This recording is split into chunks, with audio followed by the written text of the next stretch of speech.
A paz do Senhor, meus amados irmãos. Mais uma vez nós estamos aqui nesta oportunidade, então, para estudar a escola dominical.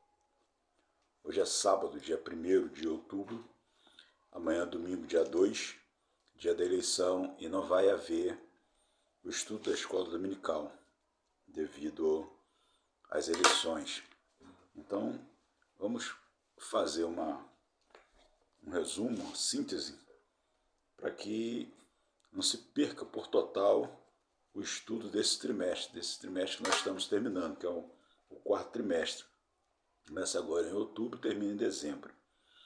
E o trimestre vai estar falando, então, do livro do profeta Ezequiel. E nessa primeira lição, a lição do dia 2 de outubro de 2022, o tema da lição, o título da lição é Ezequiel, o Atalaia de Deus. E o textuário está escrito assim, o textuário está em 1 Coríntios capítulo 9, versículo 16, que diz assim: porque se anuncio o Evangelho, não tenho de que me gloriar, pois me é imposta essa obrigação, e ai de mim se não anunciar o Evangelho. A verdade prática diz: além de guardar e cuidar, a missão do Atalaia é anunciar tanto o julgamento divino como as boas novas. Então, esta é a introdução da nossa lição de domingo, a nossa primeira lição desse último trimestre, que vem como tema Ezequiel, o Atalaia de Deus.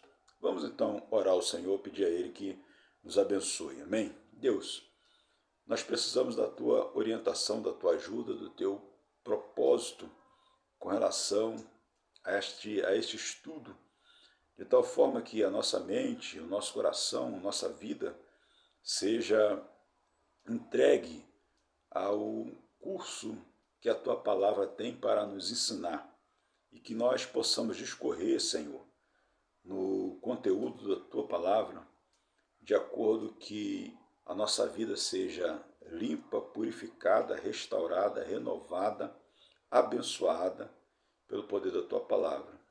E que os ensinamentos possam fazer vida em nós, de tal forma que nós sejamos transformados por essa palavra maravilhosa. Que Deus nos abençoe a todos em nome de Jesus. Amém? Então, vamos para a leitura bíblica em classe. Eu vou estar lendo a revista e passando algum comentário acerca dessas instruções. O objetivo é não perder esse estudo, mas o que facilitaria mais a nossa aprendizagem seria a discussão, a participação dos irmãos. Como eu não estou fazendo nenhuma live, eu estou gravando e vou depois postar no YouTube e aí liberar para os irmãos. Então não tem a participação de nenhum aluno. Aqui o aluno sou eu, o professor sou eu também. Mas eu sei que o Espírito Santo está aqui comigo e estará com você na hora que você estiver também estudando e ouvindo a mensagem. Porque melhor do que o Espírito Santo para nos conduzir não existe. Mas que o Espírito Santo nos conduza da melhor forma, que você possa apreciar a porção da palavra de Deus do jeito que o Senhor deseja falar conosco nessa oportunidade desse estudo da escola dominical. A leitura bíblica em classe está no livro de Ezequiel, capítulo 3, versículo 16 ao versículo 21 e o versículo 27 do mesmo capítulo. Diz assim a palavra do Senhor. Capítulo 3, versículo 16. E sucedeu que, ao fim de 7 dias, veio a palavra do Senhor a mim, dizendo: Filho do homem, eu te dei por atalaia sobre a casa de Israel. E tu, da minha boca, ouvirás a palavra e os avisarás da minha parte. Quando eu disser ao ímpio, certamente morrerás, não o avisando tu, não falando para avisar o ímpio acerca do seu caminho ímpio, para salvar a sua vida, aquele ímpio morrerá na sua maldade, mas o seu sangue da sua boca, da sua mão, o requererei. Mas, se avisando o ímpio, ele não se converter da sua impiedade e do seu caminho ímpio, ele morrerá na sua maldade, mas tu livrará a tua alma. Versículo 20. Semelhantemente, quando o justo se desviar da sua justiça e fizer maldade, e eu puser diante dele um tropeço, ele morrerá, porque não o avisando tu no seu pecado morrerá. As suas justiças que praticara não virão em memória, mas o seu sangue da sua mão o requererei. Mas, avisando tu o justo, para que o justo não peque, e ele não pecar, certamente viverá, porque foi avisado, e tu livrará a tua alma. Mas quando eu falar contigo, abrirei a tua boca, elegerás, assim diz o Senhor. Quem ouvir, ouça, e quem deixar de ouvir, deixe, porque casa rebelde são eles. Então, este é o primeiro texto do trimestre e apresentando uma orientação, uma determinação acerca do atalaia. O mandado de Deus, avisar ao ímpio.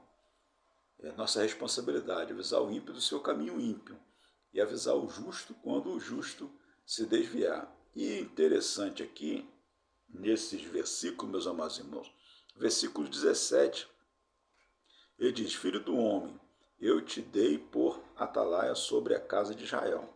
Então, o profeta Ezequiel tinha um curso, uma direção. Ele era o atalaia, o profeta, o avisador do povo de Israel acerca do julgamento do Senhor. E no versículo 20, são coisas que a gente vai separando do texto. Né? Primeiro que Ezequiel ele é chamado para ser aquele que ia comunicar ao povo de Deus os seus erros, as suas fraquezas, as suas limitações, as suas dificuldades, no sentido de voltar atrás, de se converter e de voltar ao caminho do Senhor. Mas, no versículo 20, tem uma outra coisa importante aqui, duas outras coisas importantes. Ele diz assim, ó, eu puser diante dele um tropeço. Então, já está falando para o justo aqui, ó. Semelhantemente, quando o justo se desviar da sua justiça e fizer maldade, e eu puser diante dele um tropeço. Então, no caminho do justo, quando o justo se desvia, o Senhor coloca, está falando aqui, o Senhor coloca um tropeço no caminho do justo. A gente pode pensar aí, se nós estivéssemos dentro da sala de aula, né, a gente poderia discursar uns 100 pontos de informações acerca desses tropeços pelos quais o justo passa quando se desvia da presença do Senhor. E a outra informação é, a sua justiça que praticara não virão à memória. Então, eu fui justo 50 anos.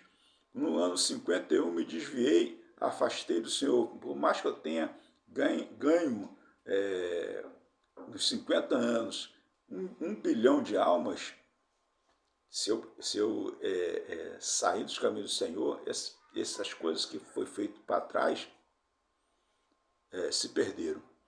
Então, é a palavra do Senhor. Deus é Deus de presente. Então, o que a gente aprende aí? Que Deus é um Deus de presente. Ele não é Deus do passado. Ele fala isso. O passado não lembro mais. O que aconteceu ontem já foi. O que importa é agora, daqui para frente. Então eu tenho que ser todo dia um novo crente. Todo dia eu tenho que ser uma nova criatura. Todo dia eu tenho que dar um testemunho de santidade, de pureza e salvação diante do Senhor. Amém, meu irmão? E a parte final, o versículo 27, que nós lemos aqui, o Senhor falando: quem ouvir, ouça, quem deixar de ouvir, deixe, porque casa rebelde são eles. Então, a perspectiva que o irmão Ezequiel tem é de que vai falar para um povo rebelde, vai falar para um povo difícil de aceitar a ação e o mundo espiritual pelo qual ele vai ministrar a palavra do Senhor. Ok? Então a gente tem, a princípio, essa informação. Vamos seguir na introdução do estudo. A introdução diz assim: as 3 lições do presente trimestre foram selecionadas do livro do profeta Ezequiel. Por que é importante o estudo deste livro? Uma pergunta. Por que é importante o estudo desse livro? Resposta 1. Primeiro, porque desde o primeiro capítulo, ele nos leva a refletir a respeito da soberania de Deus em nossas vidas e na vida das nações. Segunda resposta. Porque o livro nos leva a uma avaliação, olha a palavra avaliação, nos leva a uma avaliação, ou seja, eu, você, nós, avaliarmos avaliação contínua sobre o nosso relacionamento com Deus. Então, como é que está o meu, o seu relacionamento, nosso relacionamento com Deus? A presente lição trata da responsabilidade dos atalaias constituídos por Deus, ontem e hoje. Então, a pequena introdução que revela pontos importantíssimos. O primeiro, a soberania de Deus. O segundo, a avaliação que nós temos que fazer diariamente sobre como está o nosso relacionamento com Deus. Como está o seu relacionamento com Deus? Como está o meu relacionamento com Deus? E essa informação de que Deus chama o atalaia, Deus constitui o atalaia, constituía antes e constitui hoje. Hoje eu sou um atalaia, você é um atalaia de Cristo. Nós estamos aqui para pregar as boas novas do reino do Senhor. Primeiro tópico, sobre o livro de Ezequiel.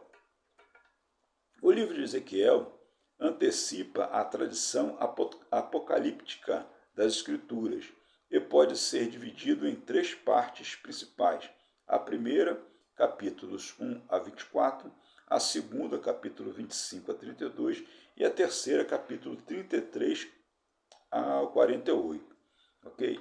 Então, existe um sem número de informações que nós poderíamos passar para os irmãos nessa primeira introdução aqui. Mas, no decorrer da lição, nós vamos estar estudando essas partes divididas do livro de Ezequiel. Então, vai falar alguma coisa de Ezequiel, nós vamos estudar alguma coisa sobre Ezequiel nesse trimestre. E que Deus nos abençoe rica e poderosamente. Amém? Eu não quero antecipar aquilo que já está nas lições futuras. Primeiro tópico, a primeira parte. Essas profecias foram entregues ao profeta antes da destruição da cidade de Jerusalém, do templo, e ocupa os primeiros 24 capítulos do livro. Nessa parte, esta visão inaugural do ministério profético de Ezequiel, capítulo 1, versículo 1 a 3, que diz assim: E aconteceu no 30º ano, no 4º mês, no dia 5º do mês, que, estando eu no meio dos cativos, junto ao rio Quebar, se abriram os céus e eu vi visões de Deus. No 5º dia do mês, no 5º ano do cativeiro de Joaquim, veio expressamente a palavra do Senhor a Ezequiel, filho de Buzi, o sacerdote, na terra dos caldeus, junto ao rio Quebar. E ali esteve sobre ele a mão do Senhor. Ele esteve ele sob a mão do Senhor. Quando recebeu a visão da glória de Deus. Em Ezequiel, capítulo 1, versículo 26 a 28. 26 a 28. E por cima do firmamento que estava por cima da sua cabeça havia uma semelhança do trono, como de uma safira, e sobre a semelhança do trono havia como que a semelhança de um homem no alto sobre ele. E vi como a cor de âmbar, como o aspecto do fogo pelo interior dele, desde a semelhança dos seus lombos e daí para cima, e desde a semelhança dos seus lombos e daí para baixo. Vi como a semelhança do fogo e um resplendor ao seu redor, como o aspecto do arco que aparece na nuvem no dia da chuva. Assim era o aspecto do resplendor em redor. Este era o aspecto da semelhança da glória do Senhor. E vendo isto, caí sobre o meu rosto e ouvi a voz de quem falava. Então, estamos no chamado e na visão poderosa que Ezequiel está tendo. Os discursos dessa primeira parte do livro são predominantemente de ameaças e juízo. Capítulo 7, versículos 2 a 4. Contra a prostituição e idolatria do povo. Capítulo 8, versículo 15. A mensagem traz também uma série de advertência dos falsos profetas aos reis de Judá e aos sacerdotes. Capítulo 7, versículo 26 e 27, que é importante de se ler. Ezequiel, capítulo 13, versículo 2 a 4, Ezequiel 22, versículo 26, 27 e 31. Então, nessa primeira parte, deixa eu ver só aqui o capítulo 7, o versículo 26 e 27. Capítulo 26 e 27. Miséria sobre miséria virá, e se levantará, o capítulo 26, 7 e 26, e se levantará rumor sobre rumor. Então buscarão do profeta uma visão, mas do sacerdote perecerá a lei, e dos anciões o conselho. O rei se lamentará, e o príncipe se vestirá de amargura, e as mãos do povo da terra e as mãos do povo da terra se molestarão, conforme o seu caminho lhes farei, e com os seus juízos os julgarei, e saberão que eu sou o Senhor.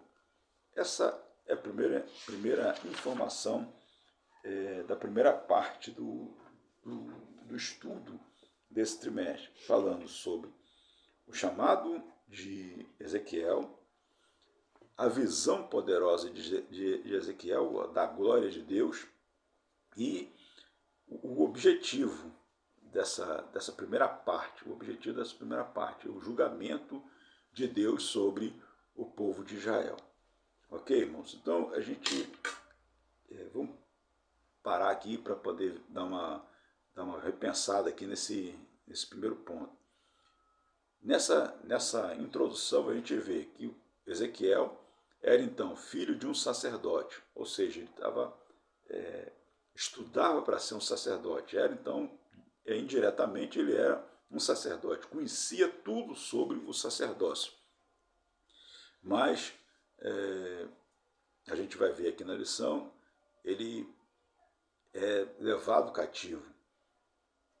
Antes de iniciar o ministério sacerdotal e no cativeiro, como nós vimos ali, ele recebe um chamado para ser um profeta.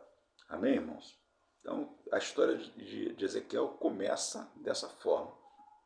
Ele está preso, ele está cativo, ele não está em Jerusalém, ele está vivendo junto com os cativos num território distante da sua terra, na Babilônia, que ele está às margens, vivendo uma comunidade às margens do rio Quebar. E ali, naquela comunidade onde ele está vivendo, junto com alguns judeus, ele então recebe o chamado para ser profeta.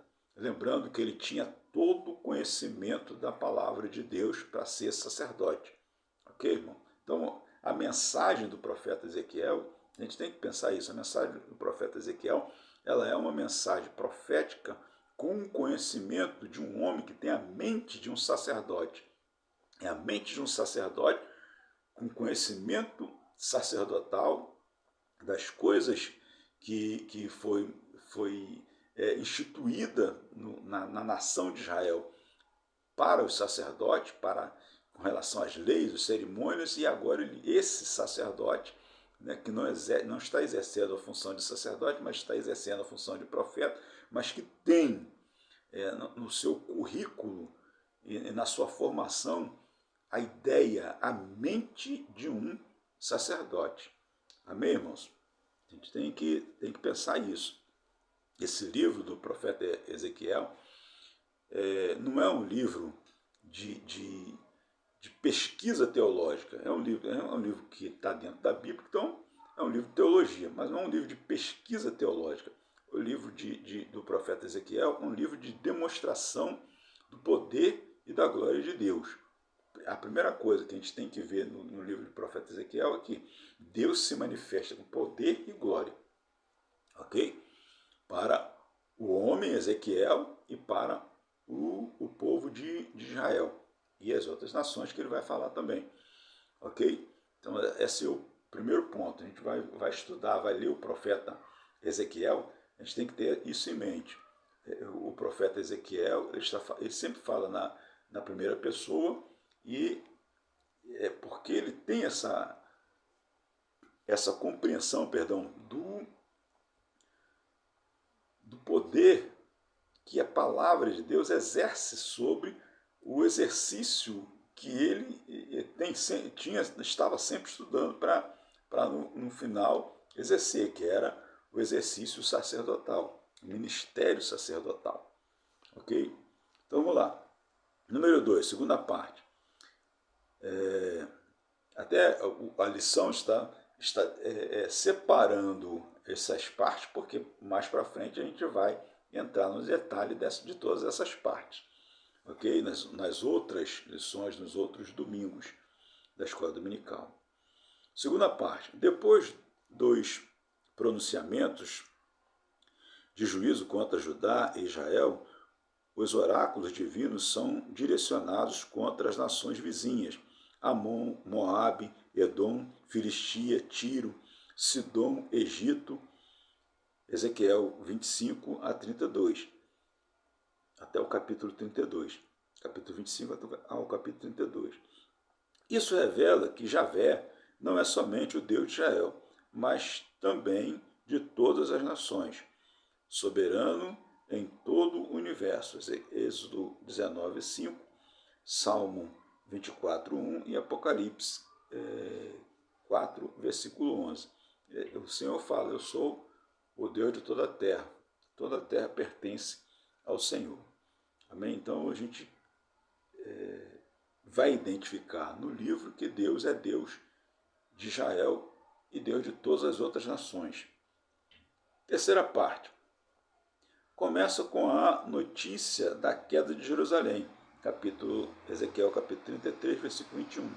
Os oráculos dos capítulos 33 a 39 falam do retorno dos judeus de todas as partes do mundo à terra de seus antepassados, incluindo a visão do Vale dos Ossos Secos. São profecias sobre a restauração nacional, que se cumpre em Israel na atualidade, e sobre a regeneração espiritual de toda a casa de Israel. Ezequiel capítulo 36, versículo 25 a 27, Ezequiel 37, versículo 14, Zacarias capítulo 12, versículo 10.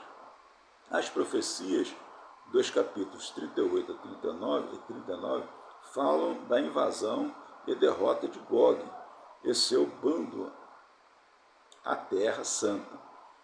O livro de Ezequiel termina com a visão do novo templo e da redenção para Israel e toda a humanidade como resposta à primeira visão. Ezequiel 40 a Ezequiel 48. Então, nós temos aqui a síntese do livro do profeta Ezequiel. A introdução, seus primeiros capítulos, o meio e a parte final. É um meio falando sobre a sentença sobre as nações que não são nação, que não são judeu, que não é Israel, e a regeneração final do povo de Deus. Ok? Passamos para o segundo ponto, sobre o profeta. Alguma informação sobre o profeta. As poucas informações sobre a vida pessoal de Ezequiel estão nos relatos entrelaçados nas profecias registradas no livro. Ele não é mencionado nos outros livros do Antigo Testamento. Número 1. Identidade. Então, já existe uma dificuldade de se saber alguma coisa sobre o profeta Ezequiel, a não ser no seu próprio livro. Toda a informação do profeta Ezequiel está no livro que ele escreve. Ok? Número 1. Identidade. Seu nome hebraico. Irexkel. Fortalecido por Deus. E não aparece nos relatos dos reis e das crônicas. O pouco que se sabe a respeito dele é o que lemos no livro que leva o seu nome. São alguns detalhes de sua vida pessoal. E esses fatos aparecem para ilustrar a situação exílica de seus compatriotas na Babilônia. Ezequiel capítulo 12, versículo 4 a 7. Ele viveu entre os exilados na Babilônia. Ezequiel 8, 1 e 21. E iniciou o seu ministério ali, no cativeiro, quando completou 30 anos de idade. No 30º ano, diz o texto lá, Ezequiel 1:1. Não se sabe a data exata do fim do seu ministério, mas, com base nos dados cronológicos apresentados no livro, sabemos que o seu ofício durou cerca de 22 anos.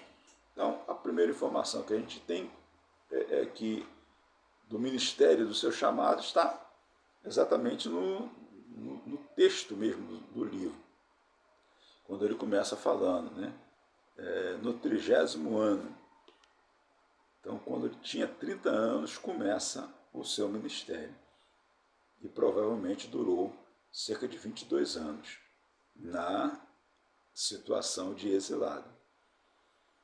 Número 2. Procedência. Ezequiel era de Jerusalém e pertencia a uma família sacerdotal, filho de Buzi. Ezequiel 1:3.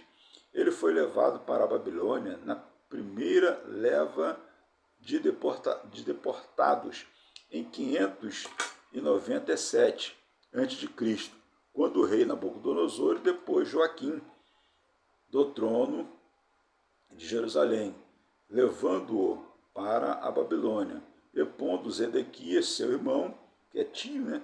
Seu tio, em seu lugar. 2 Reis, capítulo 24, versículo 10 a 17, conta essa história da deportação de Joaquim e Nabucodonosor nomeando Zedequias para ficar como rei em Jerusalém. Daniel estava também entre eles, Daniel capítulo 1, versículo 3 a 6.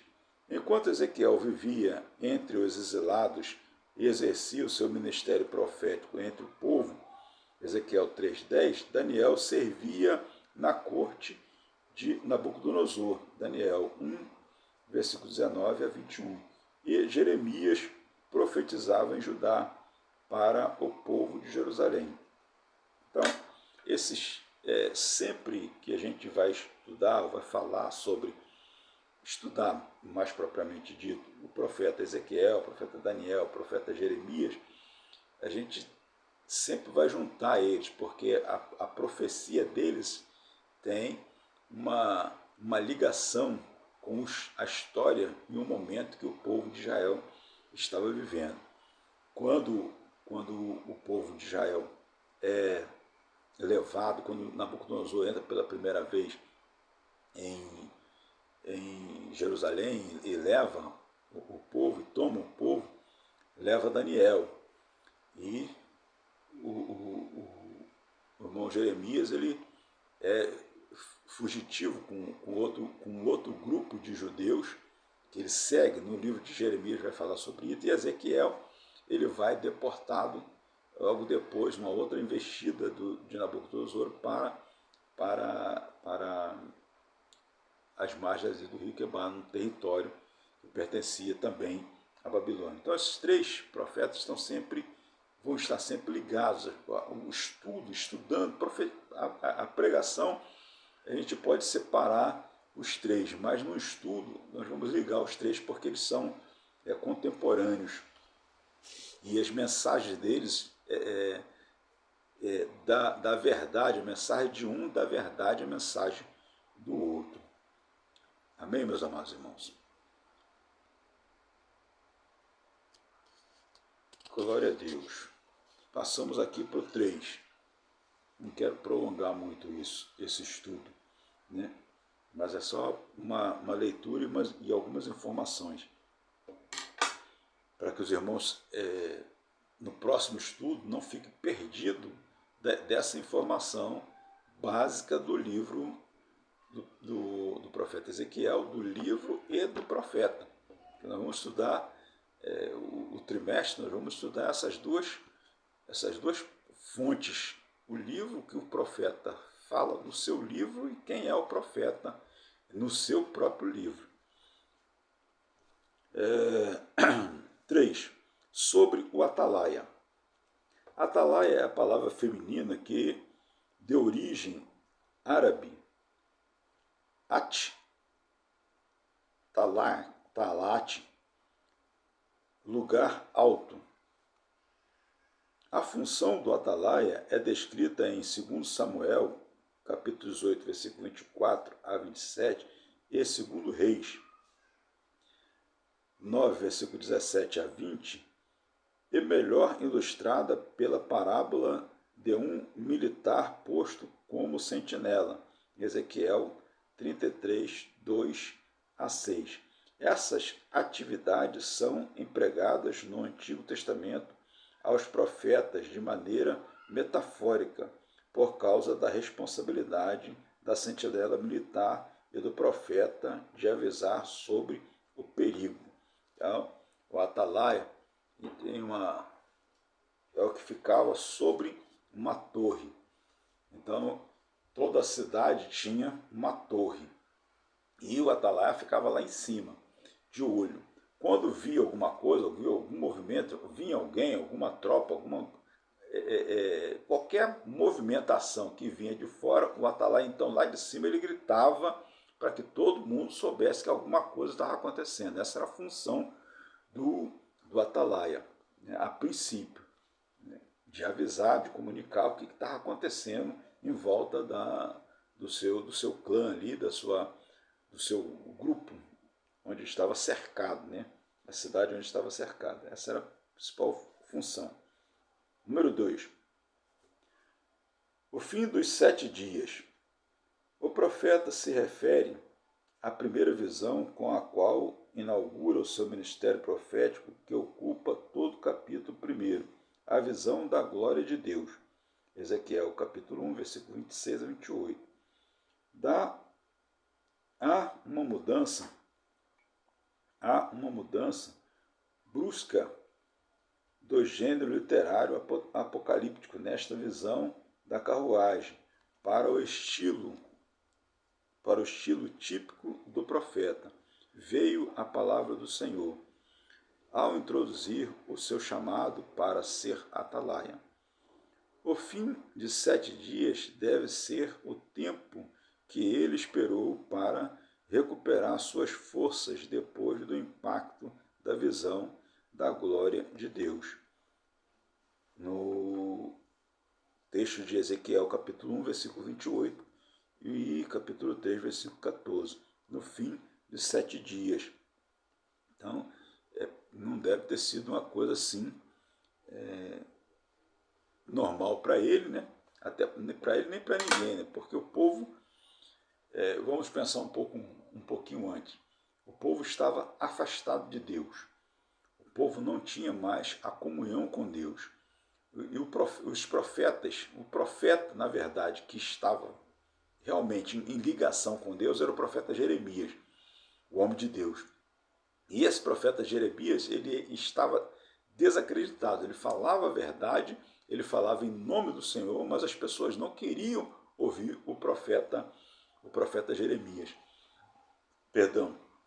E o profeta Jeremias, ele tinha a palavra de Deus, mas não teve, da parte de Deus, essa visão, essa revelação tão profunda da glória de Deus como teve o profeta Ezequiel. Então veja bem, Ezequiel ele está vivendo há 26 anos estudando a palavra de Deus, sabendo que Deus é poderoso, mas não vê nada.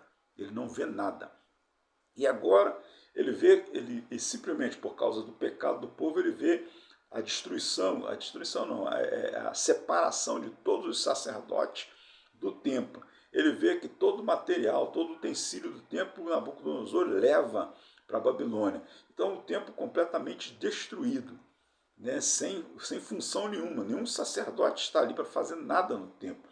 E ele é separado desse ofício, ele está agora no meio de um povo cativo, distante do ofício pelo qual ele estava se preparando para ser. E no momento desse de grande sofrimento, de grande angústia pela qual estava passando esse homem de Deus, esse homem que sempre lia, como é que pode Deus permitir uma coisa dessa, como é que está acontecendo isso, como pode estar acontecendo isso? E aí Deus se revela para ele de uma forma tão poderosa e de tal maneira que ele dá-nos a entender que ele não suporta essa glória. E aí o contexto desse sentimento, dessa glória pela qual ele recebeu, ele fala, no final de 7 dias, foi assimilando tudo aquilo que ele tinha visto, tudo aquilo que ele tinha contemplado, tudo aquilo que ele ouviu, tudo aquilo que ele sentiu.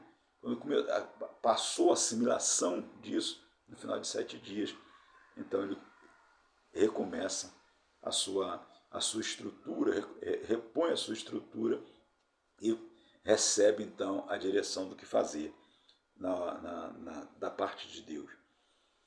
Isso é muito profundo, meu Deus, que visão é essa? 3. A expressão filho do homem. Deus não se dirige ao profeta pelo seu nome, mas como filho do homem. Em hebraico, Ben Adão. Aparece 93 vezes ao longo do livro e 6 vezes só no capítulo 3. Nenhum outro profeta recebe esse título. Isso faz lembrar a natureza humana fragilizada e pecadora, ao passo que Deus é o Senhor da glória. Somente o Senhor Jesus usa esse título, se referindo a si mesmo nos 4 evangelhos, a partir de Mateus, capítulo 8, versículo 20. O título vem acompanhado do artigo, pois Jesus é o Filho de Deus e, ao mesmo tempo, o Filho do homem. Romanos, capítulo 1, versículo 1 a 4. Adão é o cabeça da humanidade pecadora e Jesus é o cabeça da humanidade redimida. Todos os que creem em Jesus Cristo recebem vida eterna. Romanos capítulo 5, versículo 12 a 21. É uma comparação muito linda, muito bonita essa, né, que a gente acabou de ler aqui agora, né? A comparação de que só Jesus em si mesmo se nomeia de Filho do Homem. E em Ezequiel também a gente vê Senhor chamando ele de Filho do Homem, fazendo essa referência a Adão, o homem do pecado, e Jesus, né, o homem da remissão do pecado. Não, isso aí a gente poderia levar um tempo para poder discorrer muito mais sobre esse ponto, estudando esse livro de Romanos aí. Mas vamos lá à frente. Capítulo 4. O atalaia sobre a casa de Israel. Deus sabia de antemão que os filhos de Israel no exílio continuariam na sua rebelião. Ezequiel capítulo 3, versículo 7. Assim, Ezequiel foi constituído por Deus atalaia para profetizar aos filhos de Israel. Ele não esperava resultado de sua pregação. Seu propósito era advertir os filhos de Israel, pois hão de saber que esteve no meio deles um profeta. Então, Deus conhece o coração. Isso é, nosso Deus, isso é pesado demais. Essa informação de Deus é pesada demais, muito pesada. Deus sabia que o povo era rebelde, Deus sabia que o povo não ia ouvir, mas mesmo assim levantou uma atalaia. Esse atalaia, no meio do povo de Israel, estava servindo então de testemunho contra o povo de Israel. Então, se, como nós lemos no texto, se eu avisar o ímpio do seu caminho ímpio, é o que Ezequiel estava falando, avisando do caminho ímpio. Se ele se converter, amém. Agora, se ele não se converter, ele vai morrer no seu caminho ímpio. Avisar o justo, aquele que era justo, mas que na terra de Jerusalém, lá em Jerusalém, ele era justo, mas quando saiu da terra de Jerusalém, ele começou a adorar outros deuses, começou a praticar coisas que não eram justas na terra dos babilônios, na terra de Babilônia. Então ele perdeu a salvação. E Ezequiel estava batendo na tecla da informação profética da parte de Deus sobre o povo. Então, irmãos, nós temos que tomar um cuidado muito grande, porque nós temos que ser crentes em todos os lugares onde nós estivermos. Eu tenho que ser crente na escola, eu tenho que ser crente dentro da minha casa, na cozinha da minha casa, na sala da minha casa, no quarto da minha casa, no banheiro da minha casa. Eu tenho que ser crente em todas as partes. Eu tenho que ser crente no meu trabalho, eu tenho que ser crente dentro do ônibus, eu tenho que ser crente dentro do carro, eu tenho que ser crente na rua, caminhando. Eu tenho que ser crente o tempo todo. Não posso me afastar da presença, da glória e da graça de Deus de maneira nenhuma, porque a sentença vem. Todos aqueles que se afastaram de Deus, todos aqueles que, por não estar no local onde, entre aspas, se identificava como a casa de Deus, como o local onde Deus se manifestava em presença. Hoje nós temos esse local como o templo onde nós vamos nos reunir, e ali a gente adora a Deus, a gente glorifica o nome do Senhor. Então ali, nesses templos onde nós nos reunimos, que são as igrejas denominacionais, Batista, Presbiteriana, Metodista, Assembleia de Deus e outras mais, nesses locais onde nós nos reunimos, que tem esses nomes, que são chamados de templos, nesses lugares nós somos crentes, nós somos santos, nós somos salvos. Glória a Deus porque nós somos salvos, mas fora desse local nós temos que mostrar muito mais pureza, muito mais santidade do que dentro desse local. E era o que infelizmente aconteceu com o povo de Israel, foi isso, eles eram crentes lá em Jerusalém. Como Jerusalém foi destruída, como não tinha mais o templo, então debandou todo mundo. Todo mundo se afastou e foi seguir seus próprios caminhos. E isso não era o que Deus queria. Deus queria que todos permanecessem confiando nele, buscando dele a resposta dele, a solução dele. Infelizmente não foi isso que aconteceu. Jeová que nos guarde de toda essa esse desvio de conduta de cristão, de servo de Deus, de homem e de mulher de Deus. Deus nos guarde, para que nós possamos estar sempre no caminho e no processo, indo para o céu. Amém, meus irmãos? A última parte, então, é sobre a responsabilidade. A responsabilidade do profeta como atalaia sobre Israel se assemelha à nossa como cristão, na qualidade de mensageiro das boas novas de Cristo. Seu discurso alcança justos e injustos. Número 1. A responsabilidade do cristão. São duas as responsabilidades principais do cristão: anunciar o evangelho ao pecador e se cuidar para permanecer em Cristo até o fim. Então, nossa responsabilidade é pregar o evangelho. Mas também a gente precisa se cuidar, nós precisamos nos cuidar para que, de maneira nenhuma, em nada, nós venhamos sair e nos afastar da presença do Senhor. Se o atalaia não avisar o ímpio sobre o seu caminho ímpio e o perigo em que ele se encontra, certamente o ímpio vai perecer e o mensageiro será cobrado diante de Deus. Nós já vimos isso. Escreveu o apóstolo Paulo: e ai de mim, se não anuncio o evangelho. Nós lemos no texto áudio. Também é dever do justo perseverar até o fim, porque se ele ceder à sua justiça, não será levado em conta. Porque se ele ceder à sua justiça, não será levado em conta. Perdeu, se desviou, o que ele fez de justiça não virá em conta. Aquilo que eu falei, Deus é Deus do presente. O meu passado que aconteceu ontem, Deus não está vendo mais o que aconteceu ontem.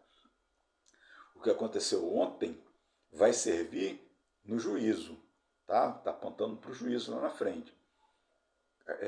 Para aqueles que vão ser julgados, para aqueles que se perderam, aí já é escatologia, para aqueles que se perderam vão ser julgados. Aí vai ser apontado o que estava atrás. Mas para os justos é o presente. É a glória, é manter a glória. Ok? E aquilo, se você mantém a glória, mantém a lamparina acesa, então na sua vida só tem o quê? Luz. E é isso que Jesus espera de mim e de você. Luz. Encontrar em nós luz, brilho. Louvado seja o nome do Senhor. Também é dever do justo perseverar até o fim, porque se ele ceder, a sua justiça não será levada em conta, conforme ensina o Novo Testamento, que a gente já tem uma informação aí. Mateus 24:13, João 17:12, segunda carta de Pedro 2:20-22. Número 2. A responsabilidade do ímpio.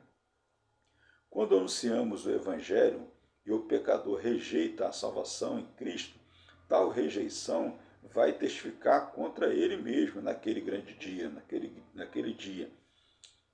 Aquilo que nós falamos ainda há pouco. Deus disse a Ezequiel: quem ouvir, ouça. Quem deixar de ouvir, deixe.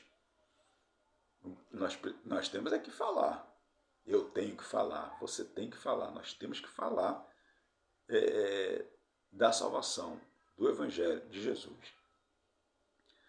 A expressão usada pelo Senhor Jesus, quem tem ouvidos para ouvir, ouça, em mensagens paralelas e em Apocalipse, é uma fraseologia similar que vem de Ezequiel.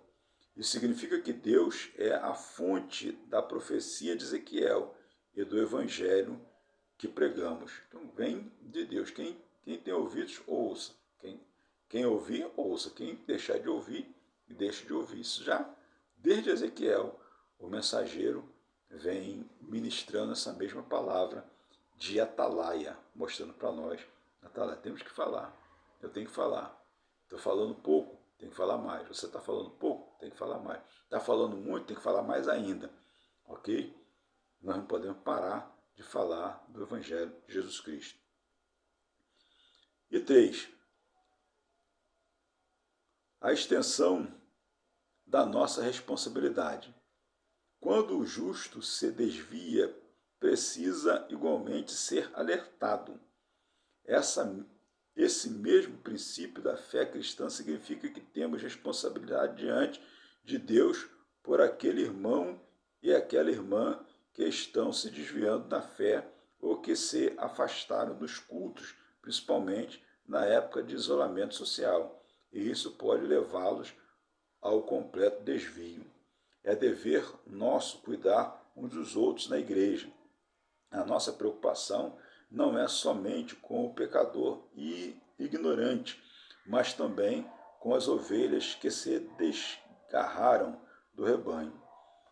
Glória a Deus. Então, nossa responsabilidade aponta para os irmãos também da igreja. Existe sempre irmãos que, por uma dificuldade ou outra, acabam deixando de ir à igreja. E se nós não formos atrás desses irmãos, o que vai acontecer é que eles vão deixar de ir mesmo. E nós precisamos ir atrás desses irmãos. É preciso que haja na minha congregação, na sua congregação, um grupo de pessoas que sejam preparadas e separadas para fazer essa comissão de visita, visitar os irmãos que aceitam a Jesus, irmãos que vêm para Cristo, irmãos que estão com dificuldade de saúde, irmãos que estão com dificuldade de ir para a igreja, porque mudou, está morando em outro bairro, em outra cidade. Precisa ter esse controle para que a gente não perca os irmãos que o sangue de Cristo ganhou aqueles irmãos, e agora nós não podemos deixar que esse sangue seja desvalorizado e perdido na vida dessas pessoas. Amém, irmãos? E para concluir, nós temos aqui a conclusão que diz assim: o nosso compromisso diante de Deus é pregar o Evangelho e não converter as pessoas, pois quem as converte é o Espírito Santo. O Senhor mandou-nos pregar a palavra, como Deus falou ao profeta. Quer ouçam, quer deixem de ouvir. Continue anunciando a mensagem. É o que devemos fazer com oração, guiados pelo Espírito Santo. Amém, irmãos? Então, a conclusão diz tudo. Nossa responsabilidade é pregar o Evangelho. A responsabilidade do Espírito Santo é convencer o homem do pecado, da justiça e do juízo. Nós não podemos parar de pregar o Evangelho, mas confiar que o Espírito Santo é que vai fazer a obra. Nos meus parentes, nos seus parentes, nos nossos vizinhos, nos nossos amigos, nas pessoas que fazem parte do nosso ciclo de amizade. Nosso testemunho deve falar para que essas pessoas venham até o nosso Senhor e Salvador Jesus Cristo. Então, meus amados irmãos, bem rapidamente, nós acabamos de ler essa lição, passamos alguma informação, mas queremos contar com os irmãos no próximo domingo. Próximo domingo é dia 9 de outubro, para nós podermos estudar a próxima lição da Escola Dominical e ali, então, debatermos e discutirmos os assuntos acerca da vida espiritual e das lições que esse livro tem para a nossa vida espiritual. Que Deus te abençoe, que Deus abençoe a todos nós, em nome de Jesus. Amém.